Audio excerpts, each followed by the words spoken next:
처음에는 이제 하나님은 내게는 아주 낯선 존재로 다가오는 것이죠. 하나님은 이해할 수도 없고, 그런데 이제 어떤 일을 통해서 내게 우렁우렁 다가오시는 거죠. 어떤 사건을 통해서.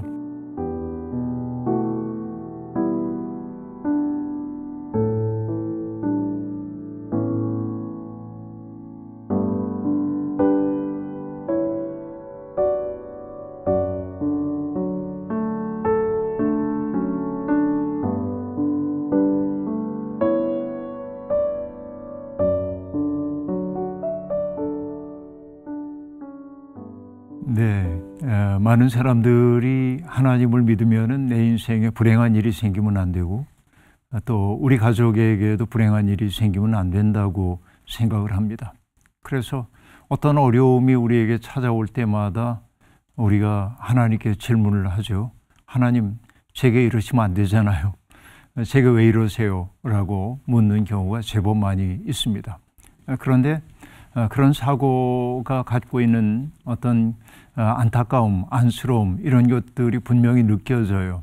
왜냐하면 내가 애착하고 있는 사람들, 내가 애정하고 있는 사람들이 겪고 있는 고통을 보면은 사람은 누구나 다 아파하죠.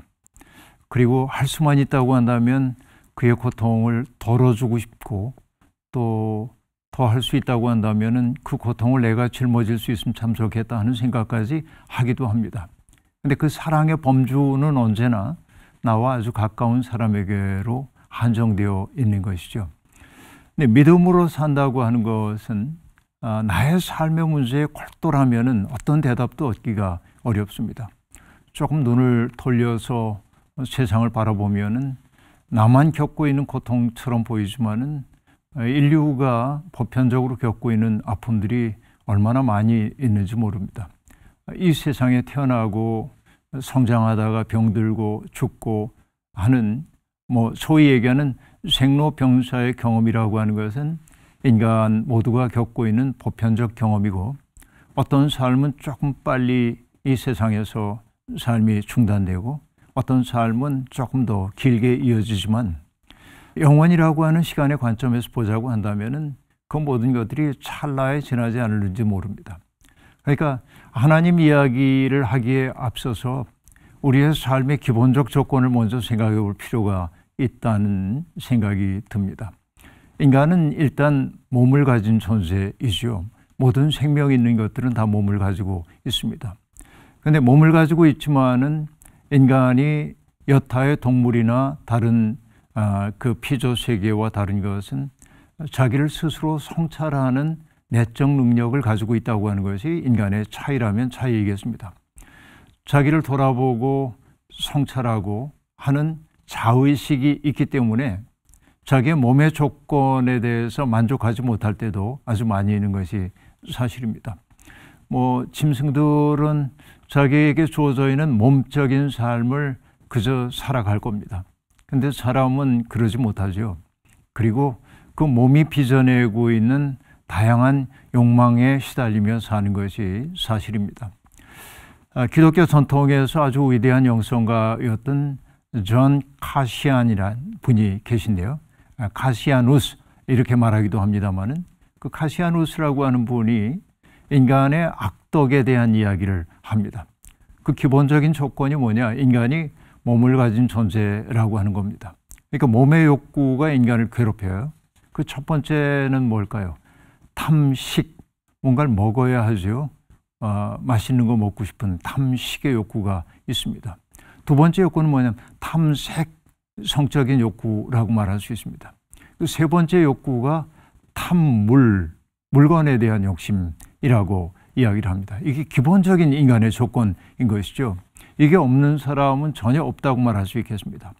과도하냐 그렇지 않느냐의 차이가 있겠지만은, 그런데 금방 얘기했던 탐식, 탐색, 탐물, 그 세 가지의 기본적인 욕구가 좌절될 때 인간은 분노합니다. 이게 네 번째 악덕이라고 말할 수 있겠는데요.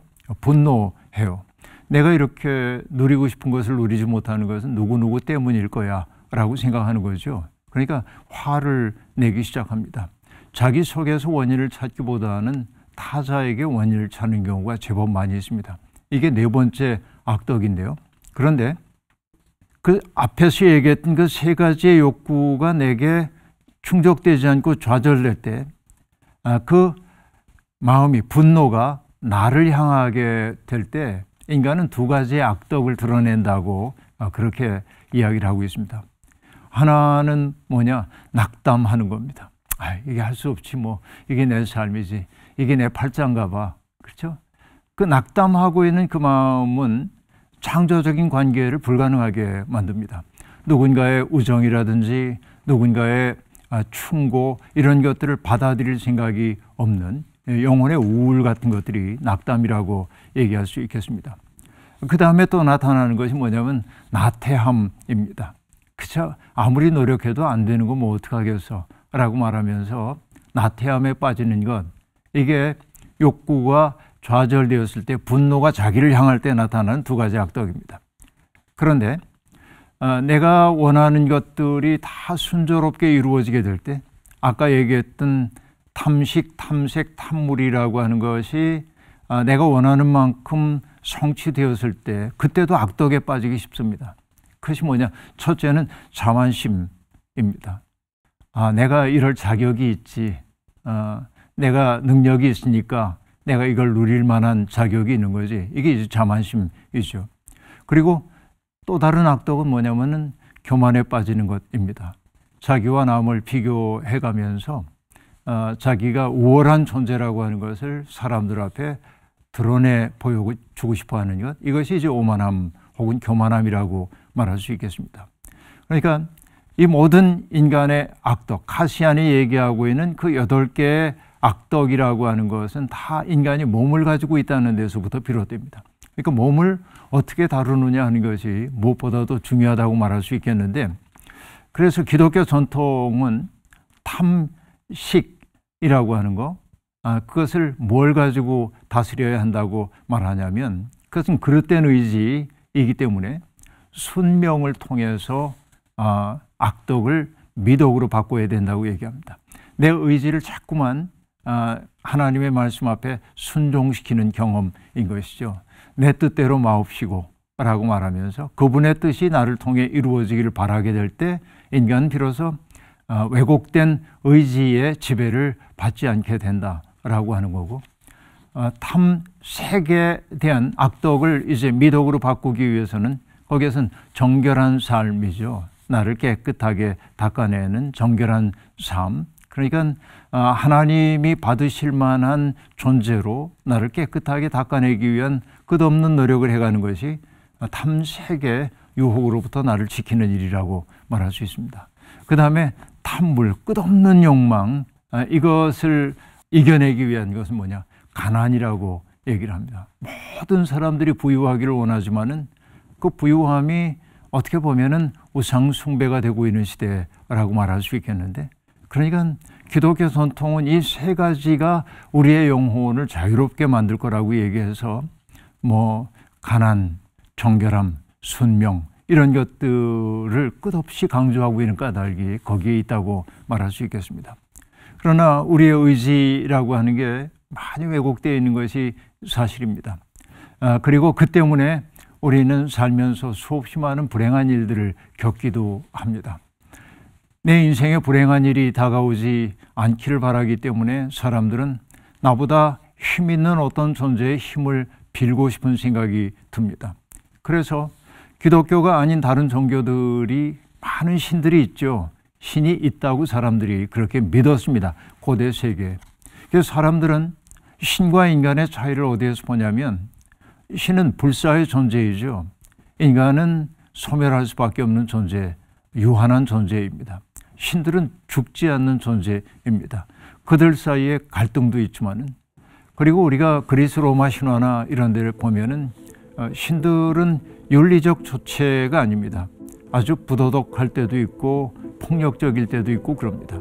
그러니까 신들이 언제라도 내 삶에 개입해서 뭔가 해코지를 할 수 있다는 생각이 들기 때문에 옛날 사람들은 신의 화를 돋우지 않기 위해서 어떻게든지 그 신의 마음을 달래주려고 하기도 했습니다. 또 신은 나보다 훨씬 더 능력이 있기 때문에 그 신의 힘을 의지해서 나의 삶의 불행의 조건들을 없애는 삶을 선택하고 싶었던 것이죠. 그러나 아까도 얘기했지만 그런 종교들은 그 신들을 섬기는 사람들에게 윤리적인 삶을 살려든지 정결한 삶을 살라고 요구하지 않습니다. 그러나 기독교는, 성서의 종교는 아주 매우 분명하게 우리에게 그런 삶을 요구하죠. 내 삶이 하나님 앞에 바른지를 돌아봐야 하고, 그 바른 삶이라는 것은 이웃사랑으로 나타나야 하고, 이웃에 대한 깊은 배려가 우리 속에 있어야 한다고 얘기하는 거죠. 이게 우리가 믿는 하나님이라고 얘기할 수 있겠습니다.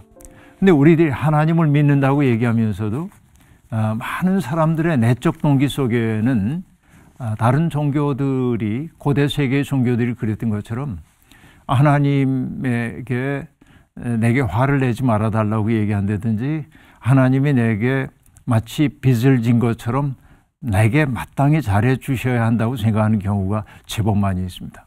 이건 어쩔 수 없는 인간의 버릇이긴 합니다. 그러나 하나님을 믿는다고 하는 것은 나의 인생의 문제를 해결사처럼 해결해 주시는 하나님을 믿는다는 말보다는, 그것은 이제 신앙의 도입이라고 얘기할 수 있겠는데, 신앙에 성숙해지면 결국 어떤 자리에 가게 되냐면은 내가 하나님의 마음을 헤아리기 시작하고 하나님의 마음을 내 마음속에 모셔드리는 자리로 나가게 되죠. 이게 신앙의 성숙이라고 말할 수 있겠습니다. 근데 우리는 하나님에 대해서 온전히 다 파악할 수 없는 것이 이제 분명합니다. 왜냐하면은 그 모세가 호렙산에서 하나님을 만났을 때 하나님이 모세에게 말씀하시거든요. 나는 내 백성 이스라엘이 고통받는 것을 보았다. 그들의 신음소리를 들었다. 그들이 얼마나 힘겨운 인생을 살고 있는지를 알고 있다. 그래서 내가 개입해서 이 문제를 해결하려고 하는데 내가 나의 손발이 되어줬으면 좋겠다. 이렇게 얘기합니다. 모세는 망설일 수밖에 없죠. 그리고 묻습니다. 사람들이 누가 나를 보냈냐고 한다면 내가 누가 보냈다고 해야 합니까? 그때 하나님이 당신의 이름을 밝히죠. 나는 스스로 있는 자다 라고 말합니다. 근데 나는 스스로 있다는 말은 매우 철학적 담론처럼 보입니다. 그렇죠? 존재론적인 진실처럼 보입니다. 이것이 하나님을 존재로 오해하도록 만든 번역임이 분명합니다. 그러나 원래 성서의 언어에서 나는 스스로 있는 자다라고 번역된 단어는 그저 간단하게 하면 나는 나이고자 하는 나다라는 말입니다. 그러니까 하나님은 당신을 존재론적으로 드러낸 분이 아니라 사건 속에서 당신을 드러내는 분으로 드러내고 있습니다. 그러니까 어떤 실체로서 하나님을 파악하는 것은 불가능합니다. 하나님은 언제나 사건을 통해서 우리에게 당신을 계시해 주시는 분이고, 우리는 하나님이 보여주신 만큼만 하나님을 이해하도록 되어 있습니다. 그러니까 이 세상에서 우리가 하나님을 다 안다고 말할 수가 없는 까닭이 그런 데 있습니다. 하나님은 언제나 새로운 사건을 시작하시는 분이기 때문에 그렇죠. 그러니까 인간의 좁은 이성을 가지고 하나님이 하시는 일을 다 이해할 수가 없어요. 이거는 당연한 인간의 한계라고 말할 수 있겠습니다.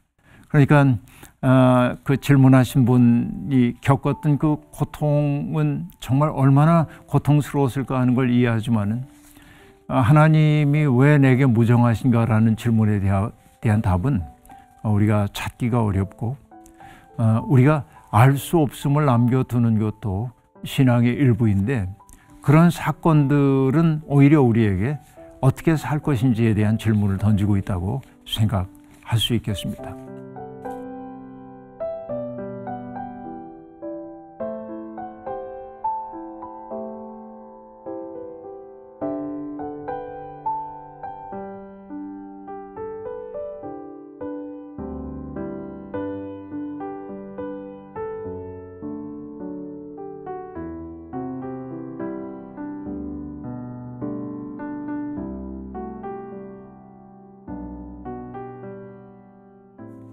그래서 하나님을 우리가 믿는다라고 하는 것은 사람은 누구나 다 자기중심적이기 때문에 자아의 렌즈를 통해 세상을 바라봅니다.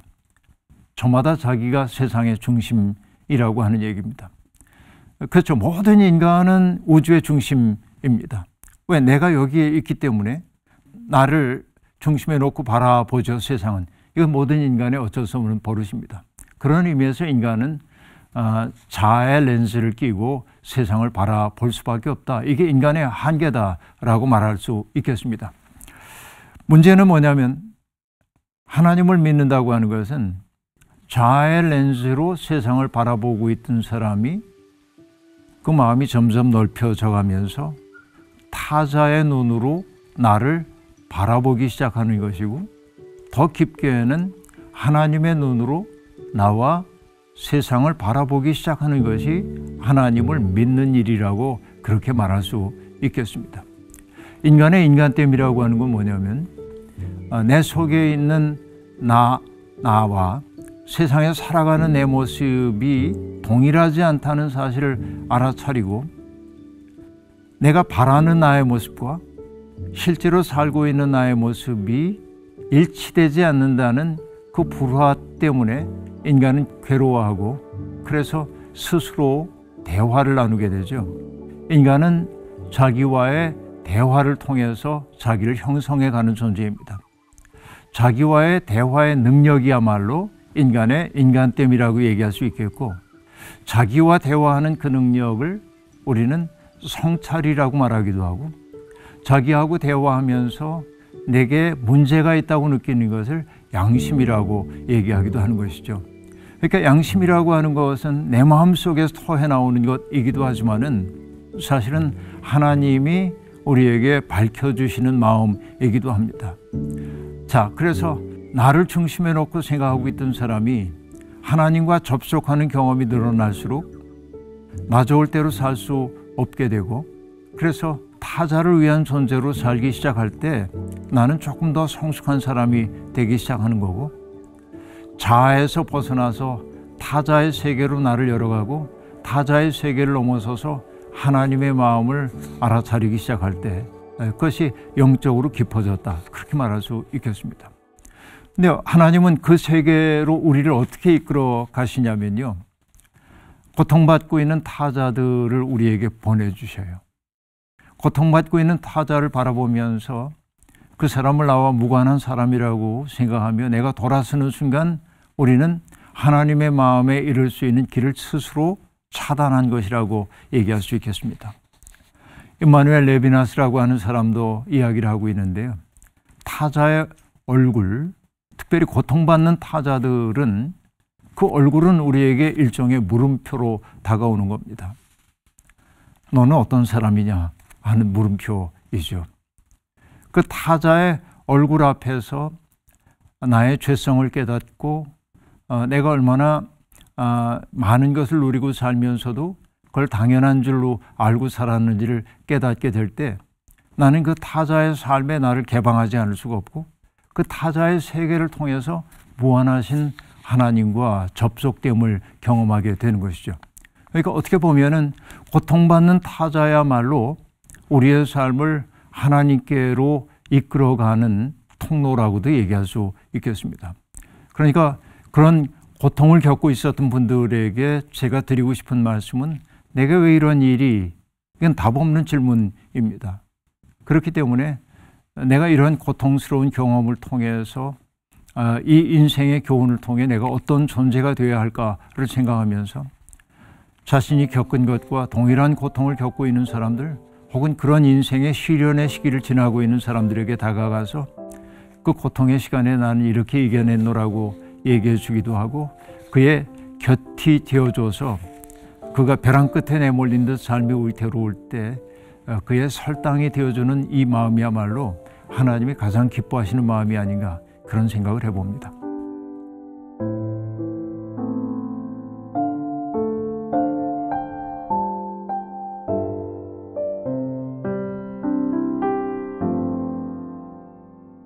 일단 우리가 전제해야 될 게 뭐냐면, 하나님에 대한 아주 일관되고 논리적인 입장을 갖는다는 것은 누구에게나 불가능합니다.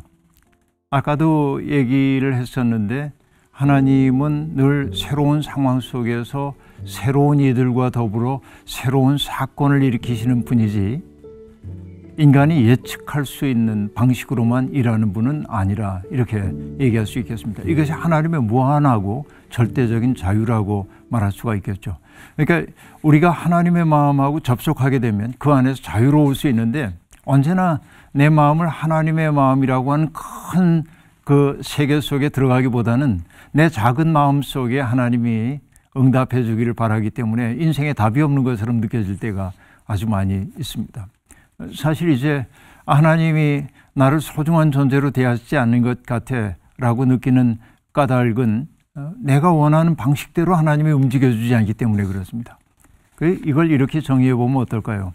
하나님은 당신의 형상을 따라 인간을 지으셨지만 사람은 자기의 욕망을 따라 하나님의 이미지를 만들어냅니다. 하나님은 나에게 이렇게 잘해 주셔야 돼 라고 얘기를 하죠. 우리가 알다시피 욥이 경험했던 것이 그런 하나님에 대한 이해의 파탄이었습니다. 하나님은 의롭고 선하게 살고 있는 사람들에게 마땅히 복을 주셔야 한다고 굳건하게 믿어왔습니다. 이것은 욥의 친구들도 똑같죠. 그런데 욥에게 느닷없이 고통이 다가오고 고난이 찾아왔습니다. 욥의 친구들은 그것이 욥의 죄 때문이라고, 욥의 자녀들이 저질렀던 죄 때문이라고 말합니다. 무엇 때문? 이렇게 이 세상에서 벌어지는 모든 일들은 원인이 있다라고 생각을 했던 것이죠. 그러나 우리가 인생 경험해보면 알지만 모든 것이 인과관계에 따라서 이루어지지 않아요. 세상 일이라는 게. 인간이 자유롭다고 하는 것은 뭐냐? 인과관계 속에서 살아가지만 때때로 인과를 깨뜨릴 때도 있는 것이거든요. 이것을 신앙적으로 얘기하면 불가능성의 가능성을 우리가 살아내기도 합니다. 인간은 저마다 이기적이다. 배고픈 뭔가를 먹어야 된다. 이것이 인과관계입니다. 내 배가 고픕니다. 그런데 내 곁에 있는 사람이 나보다 더 굶주린 것을 봤을 때 내 배고픔 먼저 해결하지 않고 그의 배고픔을 해결한다고 한다면 인과관계의 틀을 깬 것이라고 볼 수 있겠죠. 이것이 인간의 인간됨이라고 말할 수 있겠고, 그때 타자의 세계가 내 속에 들어와서 내 삶을 바꿔내는 것을 우리는 은총이라고 그렇게 말할 수 있겠습니다. 보이지 않지만 하나님의 은총이 그렇게 작동하고 있는 것이죠.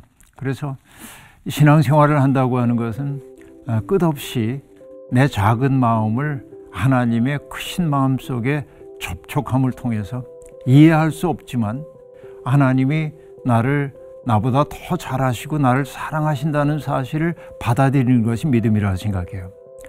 십자가에 달리신 예수님이 나의 하나님 왜 나를 버리십니까? 라고 탄식하셨지만은 이해할 수 없는 하나님의 침묵 앞에서도 주님은 마지막에 내 영혼을 아버지께 맡깁니다 하고 의탁했단 말이죠.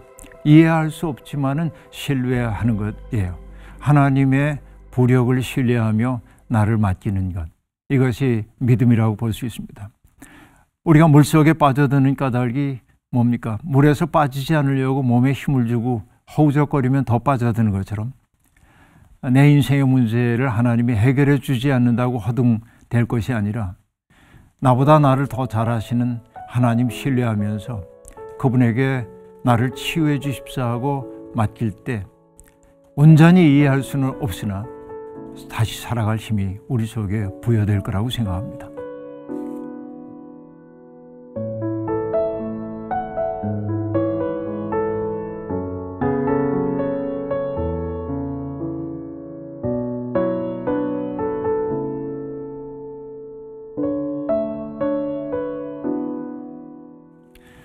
많은 사람들이 시련을 겪을 때마다 하는 얘기가 하나님이 부재한 것처럼 느끼고 하나님이 나를 외면하신 것처럼 느낍니다.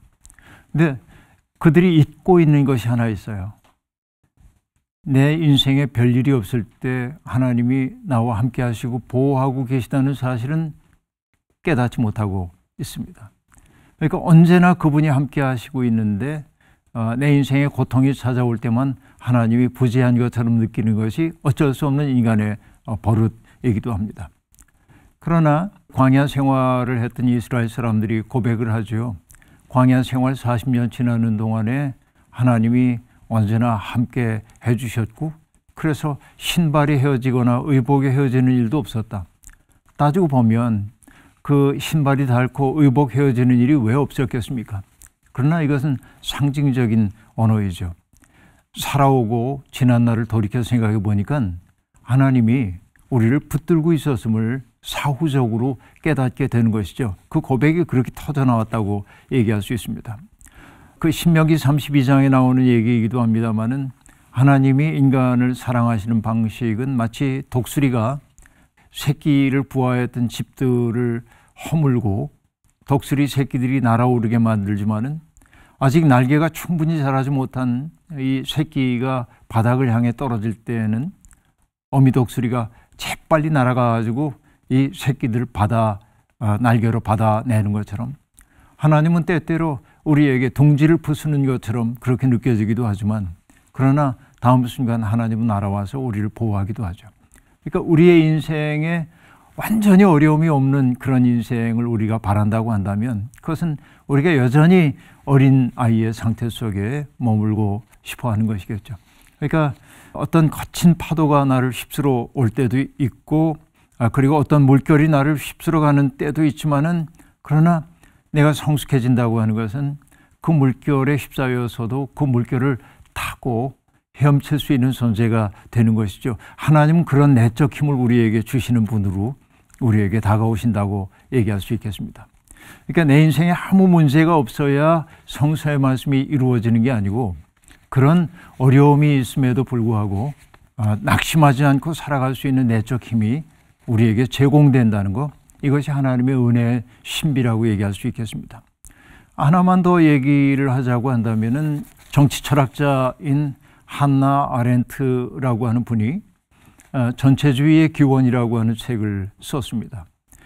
나치즘, 히틀러의 나치즘과 스탈린주의, 이것이 20세기를 굉장히 고통스럽게 만들었던 전체주의의 현상인데, 그러니까 독재자들의 지배와는 다른 방식으로 지배를 하는 것이죠.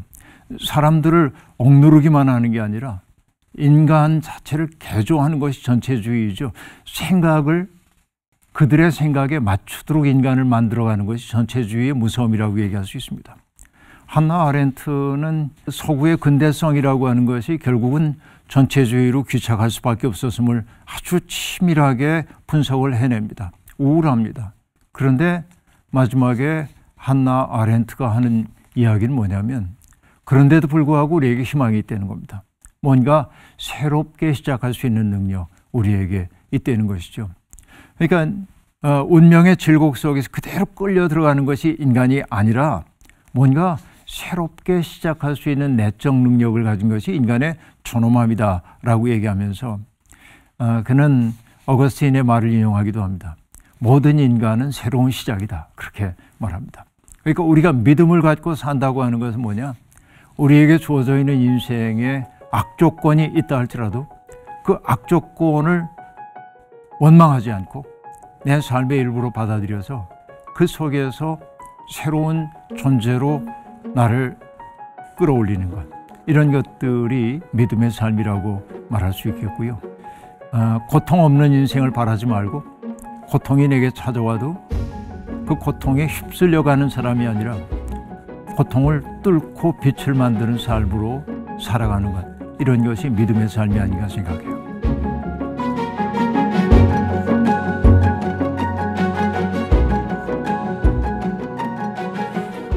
저는 그 두 가지를 다 해야 된다고 생각해요. 내가 지금 고통받고 있는데 하나님 이 고통 참 좋습니다, 이럴 수는 없죠. 그러니까 내가 병들었거나 자녀가 어려움을 겪거나 뭐 관계에 어려움을 겪을 때 그런 문제들이 해결되기를 바라고 하나님이 개입해 주셔서 치유되기를 원하지만은, 그러나 동시에 우리가 받아들여야 할 것은 그 고통이 내게 주고 있는 삶의 질문은 무엇인지를 물어야 한다는 얘기죠. 마치 야복강에서 천사와 더불어 씨름을 하던 야곱이 환도뼈가 부러지는 고통을 겪지만은 끝끝내 천사를 놓아주지 않으면서 나를 축복하기 전에는 놓아드리지 않겠습니다 라고 말했던 것처럼 내 인생의 고통의 문제를 해결해 달라고 하나님께 기도하는 것은 당연해요. 몸적 존재이기 때문에. 그러나 응답되지 않는다고 얘기할 때 그 응답되지 않음을 통해서 하나님이 내게 던지시는 메시지가 뭔지를 알아차리고 하나님이 내게 기대하시는 바가 무엇인지를 알아차려 살아간다고 한다면 우리는 보다 성숙한 삶이 될 거다. 근데 그 모든 바탕에는 우리를 사랑하시는 하나님에 대한 신뢰와 사랑의 마음이 있을 때 가능할 거다 하는 얘기죠.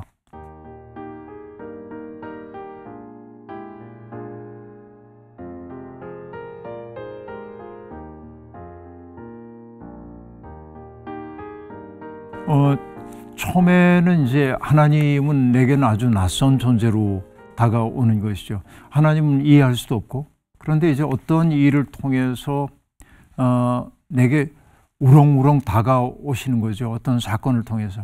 대개는 뭐냐면 내 인생이 한계 상황에 직면했을 때가 참 많이 있습니다.